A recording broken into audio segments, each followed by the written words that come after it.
Get cozy everybody, because today we'll be playing a game called Love at First Sight. Let's start. They're the ones that made butterfly affection indeterminable unstable, so that's awesome. Act 1. Catch my eyes. Where's the mouse? Uh-oh. Wait, what? Is it supposed to be English or something? Let's see. Option English. There you go. Oh, I see. Return.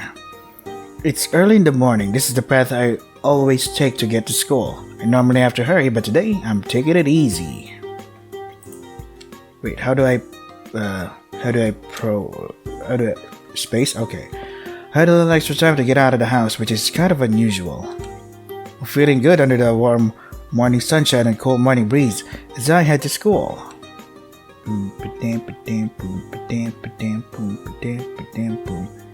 Now what? Am I supposed to click on something? I think I'm supposed to click on I was supposed to click on something. I'm not in a hurry, but it still doesn't take long to get to school. My house isn't right next to the school, but it isn't that far away either. Okay, so now we know the distance of our school to our house. Are we gonna use that later on or something? Even if I don't leave as early as I did today, I never have to run to get to school on time or anything. That's what I'm thinking as I change into my school slippers.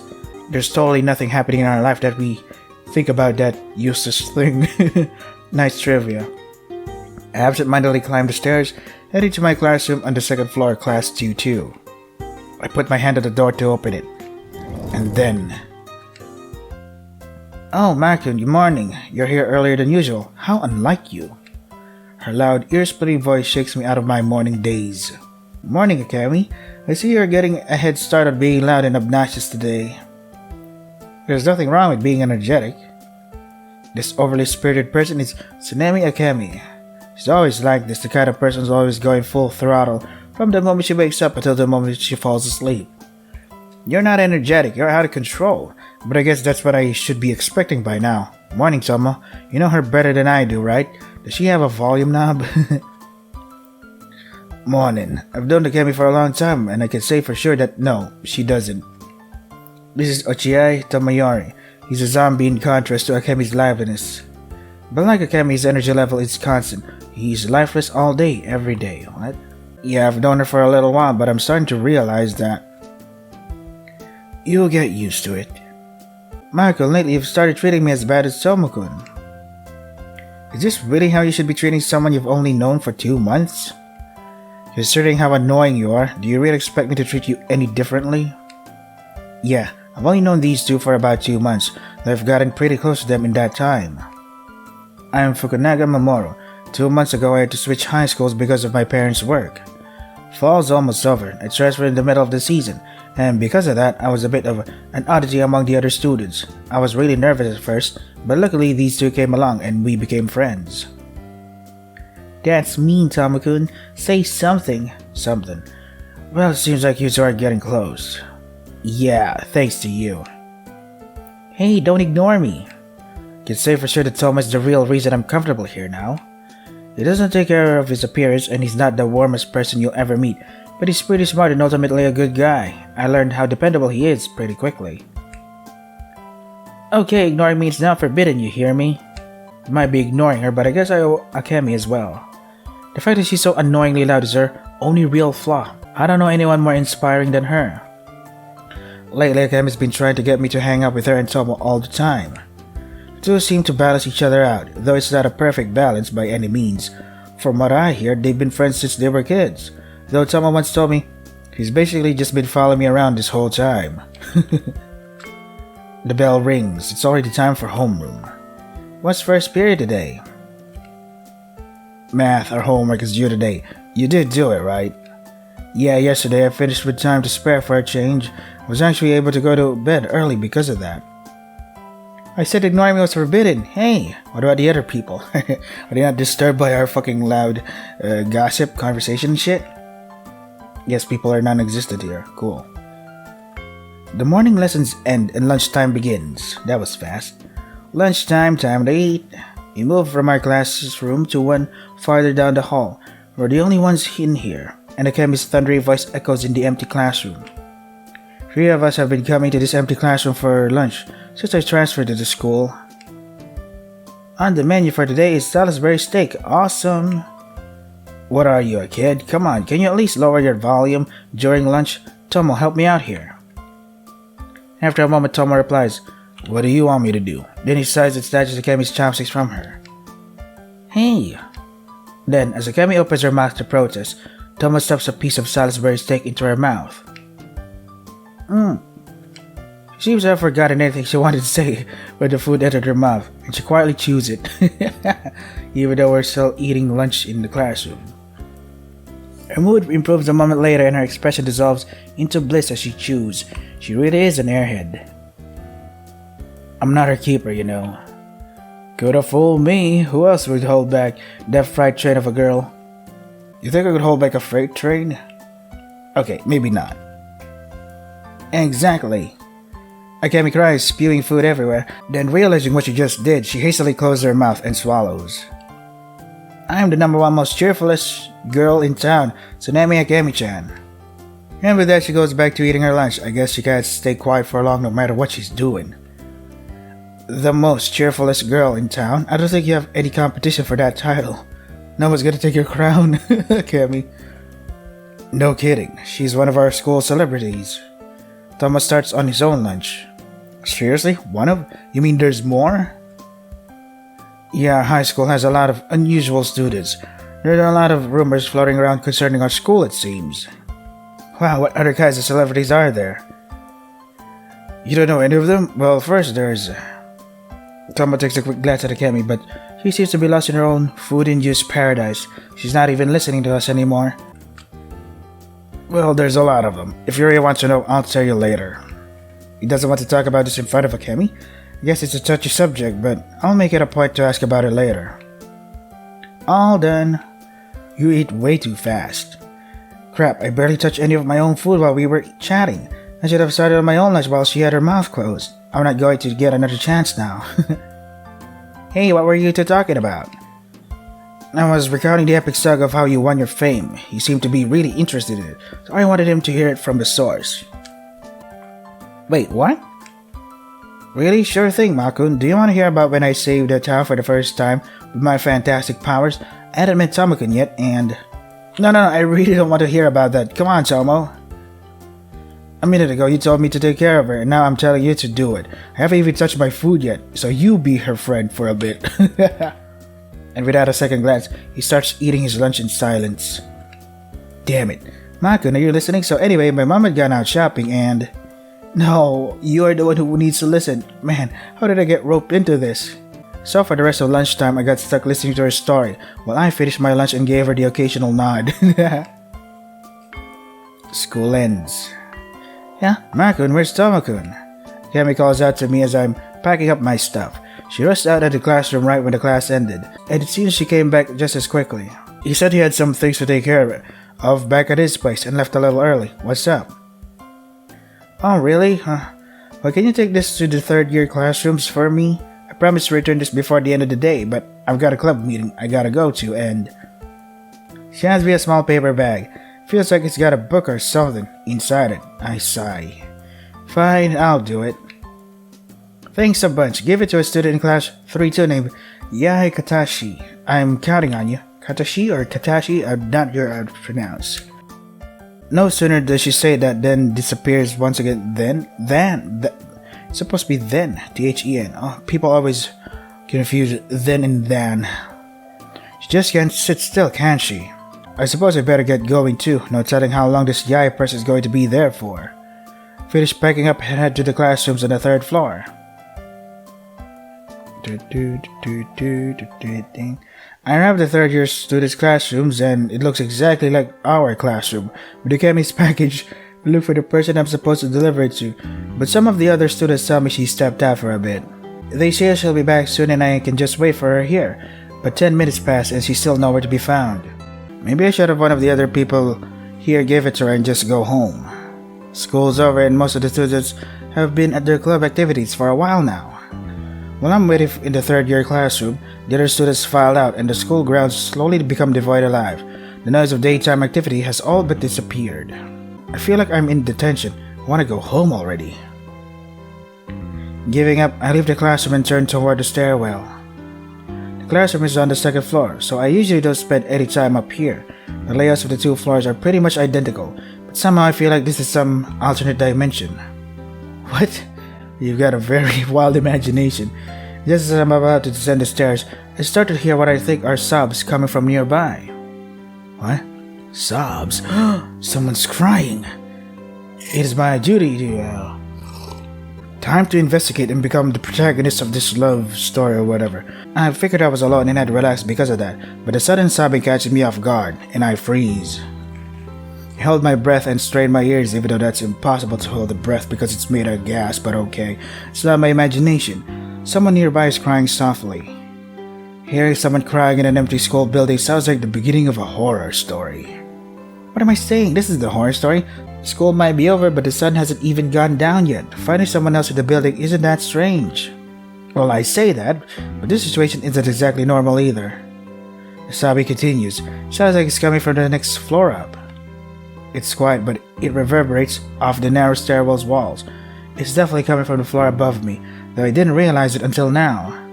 This building only has 3 floors. The only thing above me is the roof, right? Oh, the typical anime cliche of using the roof all the time. School is over. The door to the roof should be locked by now, but I can still hear the crying, so there's no way it could be coming from there. But if the door is locked, that means the way up is just a dead end. I can't just walk up there to check and claim I happen to walk by. But before I can think it through, my curiosity has me turning around and heading back up the stairs. I climb step by step up the stairs as quietly as I can, though I can't help but make a little noise. Well, yeah, it's impossible to not make a noise. As I get closer to the source of the sobbing, I begin to hear it more clearly. There's just one voice, and judging by the sound of it, it's a girl's. It feels like I'm climbing up 10 stories, but it only takes a few seconds, and suddenly, I'm almost on the landing. I take the last step and turn toward the source of the crying. In front of me is a girl wearing a school's uniform. She's lying against the door to the roof, sobbing. The girl hears me walking toward her and starts shivering as she turns her head toward me. Nothing up to this point had been too out of the ordinary, at least until I saw her face. Now I'm a believer. Holy crap! Okay. Question mark, exclamation point. Holy, hi. Hi? Hello? The girl stares at me with her single eye, her face sopping wet from crying. And I don't mean that she was missing an eye, she literally had one giant eye in the middle of her face. Suddenly, she registers that I'm standing in front of her, and she jumps, drawing her limbs into her body. A bit of light reflects off the unwiped tears near her wide-open eye. I can tell by the way that she's looking at me that she's terrified. She's not the only one, though. Without really understanding what I'm looking at, I stare at her, unmoving, and she does the same. She's wearing her school's uniform, but is she really a student here? Wait, why are there many injuries? Like, why do you have many bandages on you? ... No matter how many times I blink, a second eye doesn't suddenly grow on her face, and I finally realize that what I'm seeing is reality. Faced with this girl who looks like she belongs in a fairy tale, I begin to panic. Strangely though, I'm able to keep my fright from showing. The situation is so unreal, I guess my brain just refuses to fully acknowledge it. I heard crying and came to see what was going on. Are you alright? The longer the silence drags on, the harder it becomes to break it. I try to come up with something, anything to say to force myself out of this stupor. But my mind is completely blank. At this point, anything is better than silence. Seems her mind is just as blank as mine. I work my mouth soundlessly a few times before finally spewing out the first thing that comes to my mind. Do you need something to wipe your face? Her uniform is black, so I can't tell if it's wet from her crying into it. She doesn't have a handkerchief or anything, though. I produce my own handkerchief from my pocket and move to offer it to her. I approach the girl sitting at the top of the stairs to give her the handkerchief, and once again she starts shivering in fear. She's looking at me like I'm some kind of monster. Am I really that scary? Is she the monster here? ... Thank you. I hold the handkerchief out stiffly for several seconds. Then cautiously, oh so cautiously, she takes the handkerchief and wipes her face. Those are quite the first words she's spoken so far, but her trembling voice is so quiet that I almost don't hear her. I only transferred to this school about 2 months ago. I don't think I've seen you around, but I'm pal. I did not make the eye pun. I mean, there's no way to not make an eye pun with this. This is definitely the first time we've met, of course. I am pretty sure that if I had seen her before, her face would have been burned into my mind. There's no way I could forget what I'm seeing now. Haha, if you know what I mean. Should I ask her to give my handkerchief back? It's obvious from the way she's looking at me that she is still confused and afraid. We're not going to get anywhere at this rate. You must be in different classes since I haven't seen you around before. What grade and class are you in? I'm in class 2-2. Class 1-2. She actually gave me a proper response this time. She really is a student here. I guess not a monster or something. Suddenly it hits me that I have been sharing the same school and hell, the same world with this person all this time. What the heck do you mean by this person? Oh, 1 year lower then. Yeah. The conversation grinds to a halt again. I can't think of anything else to say. Actually, that's not true. I have a mountain of things I want to ask her. But all of it has to do with her appearance, and I'm hesitant to bring that up. Time passes as I hurriedly try to think of something to say to fill the silence. What can I say? My mind is totally blank. Every heartbeat seems louder than the last, and the panic I thought had subsided wells up inside my mind again. I don't think I can keep this up. Right, I have to get going. The girl looks like she wants to say more, but without another word, I turn and flee down the stairs. I head to the shoe rack, change my shoes, and start rushing home. Run! I walk off for a few more seconds after clearing the campus gates, then I pause for a moment and take a deep breath. Jeez. She's that girl didn't follow me or even call after me. She's probably still sitting at the top of the steps in that desolate stairway. A cool wind is blowing as I walk home, and I gradually regain my composure. Have some composure, where is your... It's Panic at the Disco song. My heart is still racing though. I can't remember. Have some composure, where... What was the title of that song again? Just like Fall Out Boy, I can't remember a single title except for Sugar We're Going Down. A title that actually is in the fucking song. My heart is still racing though. I think I'm going to feel uneasy about what just happened for a long time. I was really surprised. Maybe I still don't fully understand what I saw. I'll have to think about it some more. Was it fear? Fear, you mean her from Determinable Unstable? Was I afraid of her? No, there's nothing scary about some girl, even if she is. Honestly, I can't shake the thought that she might be some kind of monster, but she must be a human high school student, right? I was definitely scared out of my wits at first, but I think if she wanted to hurt me, she would have done it. In fact, she's beyond harmless. She's as timid as a mouse. But if that's the case, why do I still feel uneasy? Is my mind just unable to accept that she has only one eye? No, that's not it. It's not like I was avoiding staring at her or anything. Actually, I don't think I could have looked away even if I had wanted to. Whatever, it's not worth dwelling on. The fact that I'm not disgusted by her after all this means that it was just pure surprise, right? Yeah, I think that's a reasonable conclusion at any rate. I think it's safe to say anyone who saw her face wouldn't forget it anytime soon. As I'm thinking this over, I finally arrive at the familiar entryway to my house. I was so absorbed in my thoughts, I guess I was on autopilot all the way home. Good thing you didn't get hit by a car on the way home. I'm home. Oh, welcome home. You're a little late, aren't you? What were you doing? Cammy roped me into being her errand boy. She wanted me to deliver something for her. Later that night, I let out a deep sigh as I'm lying in my futon, unable to sleep. For some reason, I couldn't tell my mom about the one-eyed girl. It wasn't like it was a traumatic event or anything, but I almost feel guilty. At any rate, I can't stop thinking about her face. I know that if I don't fall asleep soon, I'm going to have to rush to school tomorrow, try to forget about everything that happened today, but I just can't keep my eyes closed. She looked like she wanted to say something back there, but I panicked and ran away. Kinda regret not staying now. I roll over in my futon several times, but eventually I come to a decision. I'm going to try and find that girl again. I feel like I should at least learn her name. Okay, cool. Now what? Intro music. Ooh, cool animation there. Act 2, I have an eye for. Oh, with the iPods, never stop doing that. The next day, I try to clear my head as I'm walking to school, but I can't stop thinking about that girl. Should I leave class during the break to go look for her? It's going to be difficult to leave without a good excuse though. Maybe when school is over, I'll go to where I met her yesterday and say I just happened by. But there's no guarantee she's going to be in the same place today.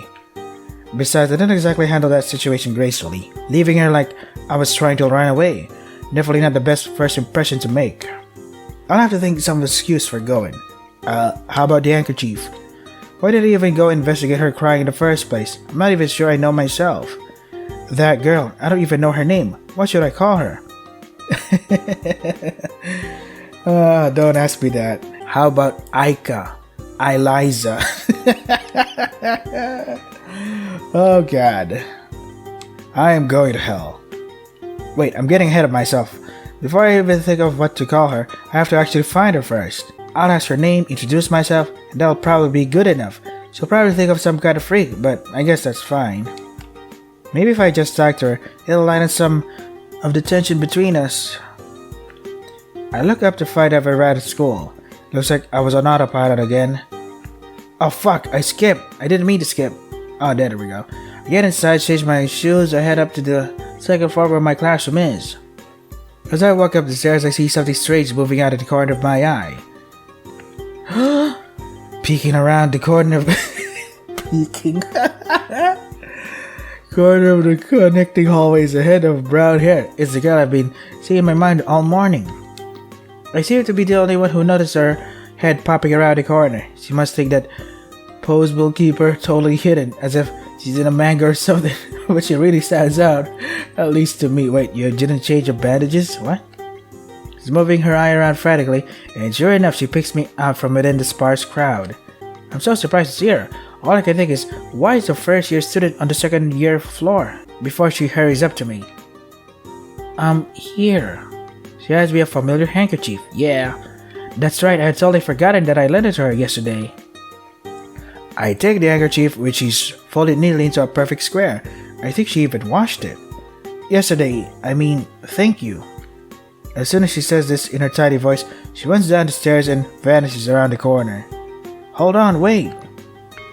I can't stop myself from calling out, but the morning bell rings, drowning out my voice for me. Oh well, I head to my classroom. The lunch bell rings. I stash my book in my desk and bolt out of the classroom. But what about our friends? I didn't even get to thank that girl for washing my handkerchief. I go to look for her to say that I wanted to earlier. I have a good excuse to talk to her now. I can't let this chance slip away. I arrive at the end of the hallway, but instead of going down to the first year classrooms, I head up the stairs. I don't know for sure, but I think there's a good chance she's going to be up where I met her yesterday. Well, even if she's not, I can just look elsewhere. I get to the third floor and keep going up, all the way to the stairs that lead to the roof. Hey. Just like yesterday, she's sitting on the same step at the top of the stairs. I see her shoulders jolt when she hears my voice and she looks up to me. Her mouth is opening and closing rapidly. She clearly wants to say something but can't find the words. She was in the same position I was in yesterday, it seems.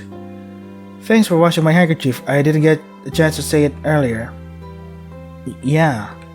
There's a lot of confusion in her soft voice. The fact that she's looking everywhere but at my face tells me she's not sure what to do. I'm obviously making her uncomfortable, but I'm not going to run away like I did yesterday. So this is where you eat your lunch, huh? Do you mind if I join you? I say this as gently as possible as I notice the lunchbox she's got perched on her knees. That's a good place to put it, I guess. Yeah, if you're going somewhere during lunchtime, you're probably bringing your lunch as well. While we're talking, I take out my own lunch. Now that I think about it, I don't know if she has any other friends to eat lunch with. Huh? Oh, no. Her answer comes too quickly, and I wonder if she really means it. Her eyes starts darting wildly around the corridor in her effort to avoid making eye contact. She begins to look even more nervous. Thanks, I'll just sit down on these steps. She didn't tell me to go away at least. I take a seat next to her and unpack my lunch. This seems to startle her, and she leans away from me as if she's trying to escape. I sat next to her, but it's not like I'm that close to her. I'm a little offended. While I'm unpacking my lunch, I look over her as casually as I can manage. Up until now, I was fixated on her eye, but the rest of her appearance is pretty striking as well. Wait, what happened to your uniform? Why is it all messed up? Her head is covered in bandages, her hair is messy and unkempt. Her uniform looks like it's been ripped apart and only partially stitched back together. I catch glimpses of the skin on her shoulders and stomach, and it looks far from normal. Yeah, it looks like there's bleeding on her shoulder. I notice that she has bruises, or maybe birthmarks, I'm not sure which, all over her legs, her neck, and anywhere else I could see. Damn. The skin on her dainty limbs look white as a ghost. She doesn't look healthy by any standard. Is that? Suddenly, our eyes meet. I guess I was staring too, obviously. We couldn't break eye contact, but she keeps shooting me sidelong glances. She's worried I'll attack her or something. I'm clutching my chopsticks, but my lunch remains untouched. The long silence is getting uncomfortable. I try to strike up some conversation. Come to think of it, I haven't introduced myself. I'm Fukunaga Mamoru. What's your name? It's Usui Sachi. Sachi, huh? Oh my god, corpse party. Nice to finally meet you. Nice to meet you too. Wait, is it raining? Holy crap. It looks like she's not too talkative though. I guess I shouldn't be surprised. I have to keep the conversation going somehow. Do you always eat lunch up here? Does anyone else ever come up with you or anything? Yeah, I always eat here. No one else comes with me. Maybe that was too forward, but the fact that no one else comes up with her isn't too surprising. She's probably always alone. She shifts her attention onto me, watching me cautiously. Is she that afraid of me touching her? I see, but I'm pow. So what do you do during lunch break then? Read, finish homework, a few other things. Oh really? What kind of book are you reading? I haven't really read any novels lately. Sorry. Sachi cries out abruptly, her voice rising like she's about to lose her mind. My lunch, I'm done, so excuse me. Well, there you go. No sooner does she say this than she scoops up her almost untouched lunchbox and runs down the stairs. Can't really chase after her with my lunchbox sitting open on my legs, so she leaves me behind. I've just been run out on, and silence falls over the stairwell. I guess trying to force a conversation like that backfired. Sachi only ever replied to my questions with a few words at a time, but she kept looking over at me with her worried eye. Did I really make her that uneasy? Is it that hard for her to open up to me? Well, yeah, you're a stranger. This girl seems to lead a very troubled life. You might not ever be able to get close to her. No, just because I had one unsuccessful experiment doesn't mean I should give up. Before I thought I'd be satisfied if I just spoke to her once, but now I have an overwhelming desire to get to know her. I have to become friends with her now, no matter what. I can't give up. I have to keep trying. Yeah, well, being enthusiastic about it is one thing, but there's nothing I can do right now. I might as well eat my food. When I think of a way to meet her again, I finish off what's left of my lunch. But it's so quiet here now. I thought that no matter when in the school you were during lunchtime, you would be able to hear students' lively voices, but they barely reach this lonely place. It's like I'm in another world. The voices of the students talking down below are so quiet that the sound of my chopsticks clicking against my lunchbox is like a hammer on stone. Even the sound of my shirt rustling as I move is like the howling of the wind in comparison. How could she eat like this every day? As I close my emptied lunchbox, I make up my mind. I absolutely have to become friends with her.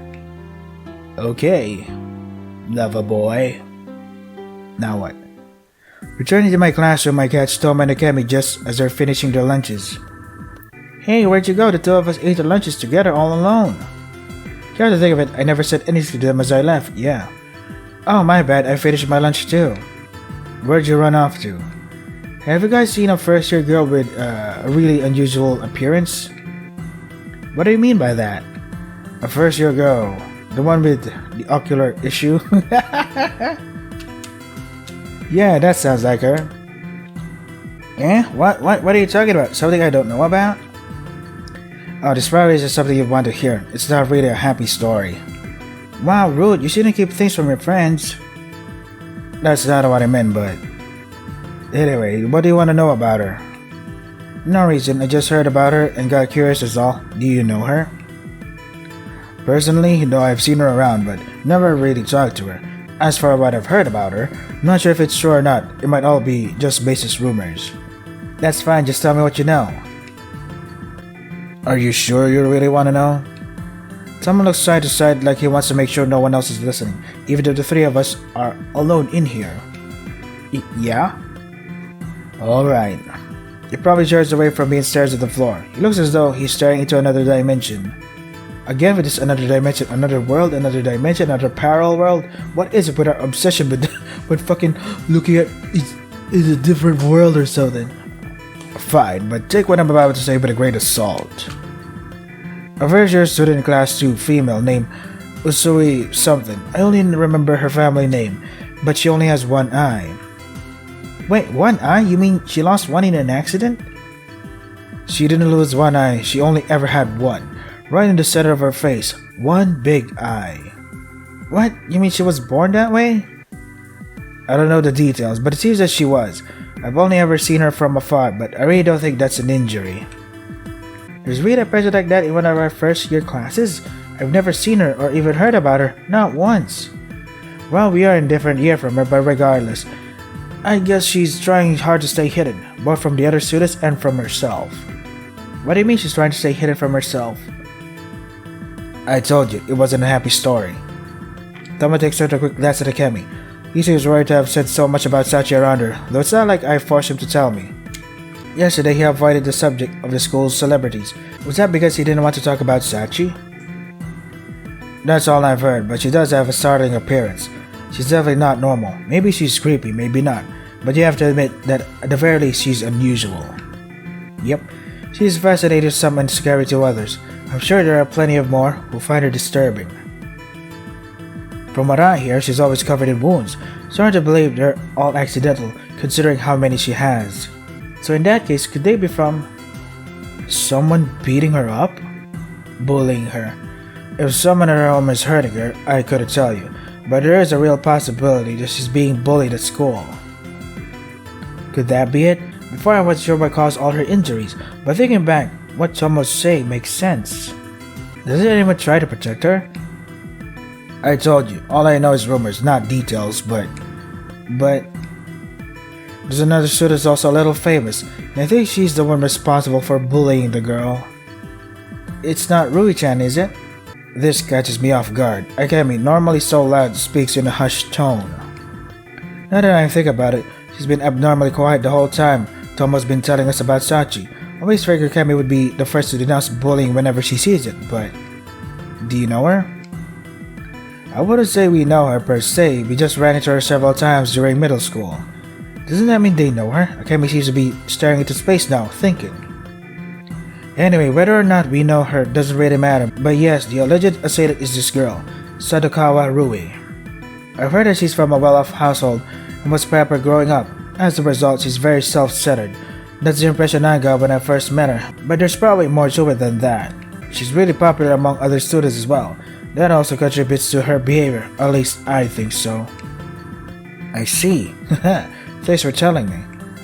I can find out the truth of this on my own later on, but I think I'm starting to understand more of the situation now. So, what do you think of this one-eyed girl? As Thomas said, the fact that Sachi is very unusual. I'm curious to know what he thinks about her. Depending on his response, I may have to change my plans. I just told you what I think, so tell me, what were you doing during lunch? Why are you so concerned about this?